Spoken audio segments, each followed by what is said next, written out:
Well, the early stuff, you know, my dad had the biggest influence, right? So he was in blues bands, and he played with, like, you know, different funk bands and soul bands and stuff like that. And so I remember, like, a lot of the like early blues, you know, a lot of B.B. King, a lot of Buddy Guy, Freddie King, all the Kings, really. Albert King, you know. At 3, I think he wanted me to play drums really bad, because, like, you know, he played drums. My grandfather played drums. They were gonna have a drummer, and I can't even, like, walk down the street without falling down. Like, my rhythm is just, I'm not the best with that. But the biggest thing was that I wanted to write songs. You know, I knew that. So from there, I played piano for a little while, and then they were like, all right, well, you know, what's your instrument? Like, what do you want to play? And somehow, you know, I said guitar. And one year, I remember for my birthday, my dad gave me it was like a Fernandez Strat copy, and these, like, jumbo frets on it. But it was like the guitar player from his band at the time was getting rid of this guitar. And it's a great guitar. I mean, I still have it. And I remember for a good, you know, 6 months that I had the guitar, it really just, like, it was like you put it on and stand in front of the mirror and then, like, pretend to play, like, Nirvana songs. You know what I mean? Like, you don't actually play it, you just, like, you know, lip sync in the mirror, stuff like that. So did that for a little while, and then finally I'd be like, oh, wouldn't it be cool if I actually, like, knew how to play this stuff?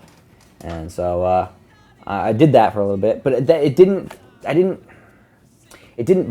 get bit yet when I was figuring out other songs. What really got me was I'd figure out, all right, or I'll get, like, a songbook or something like that, or figure out, like, all right, this is what's being played. You know, like, it's like I don't know, whatever song, maybe about a girl, right? Right. So you learn E minor and you learn G, and you're like, all right, cool. All right. So from that, you try to figure out another song. And you're like, all right, there's a D in something, right?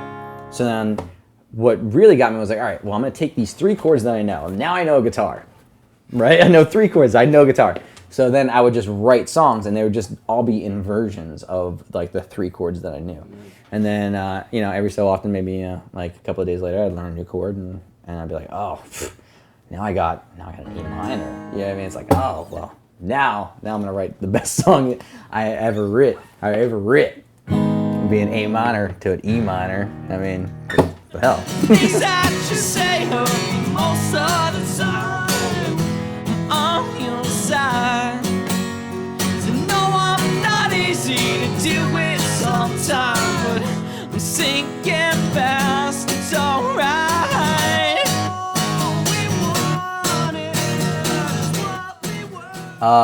Fuck no. No.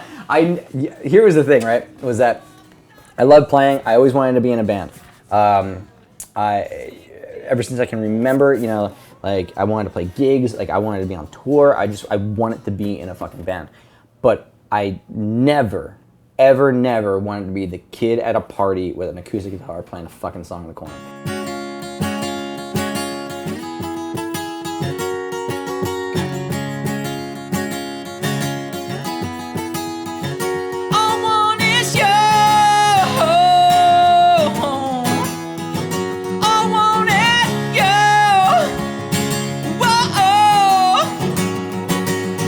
Coming out of a band and just, you know, kind of working on a record where nothing made the record that didn't come out of your head or your heart is a huge undertaking, and maybe even confidence boost. You know, there's times when you wish there was somebody else in the room to help you along, or to give you some sort of feedback, and then there's times where that isolation and that silence is so welcomed. You can chase an idea to infinity. There's pitfalls to that, of course, where you can really do that forever, and it could be a fool's errand, and it could never turn to anything. But I think even when that happens, you learn something from it. You know, all too often in band settings, there's a ceiling on how long you can chase an idea, and some things just don't come right away. free. I used to have a best friend. No one and nothing. I want it. Yeah, you know, here's the thing, like, you know, in the heat of the moment, things happen, you know, and I remember very early on, there was a guitar, it was like the first very expensive guitar I had saved up and bought on my own, and it was it was like a maroon, like wine-colored SG, Gibson SG, and it had seen some battles, and I had my guitar tech at the time, Matt Cortez, had Frankensteined it, and then my friend Eddie, who also teched, had put in this this plate. Like what was happening was the jack just kind of kept sinking in, you know. So like we were just wearing away at this wood. So what we ended up doing was like put like a jack plate on it that was ridiculously big, you know.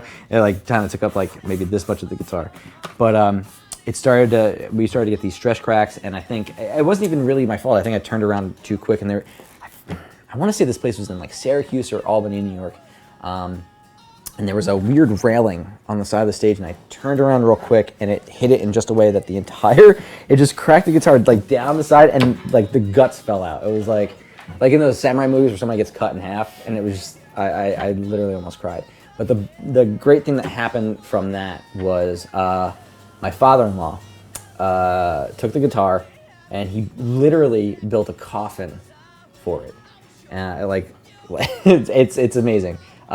Silk inside, like lined, and it's there, and it's like this coffee table that I have, and I still, you know, use in my studio down in my basement. And it's nice that she has like a final resting place. 1, 2, 3. One day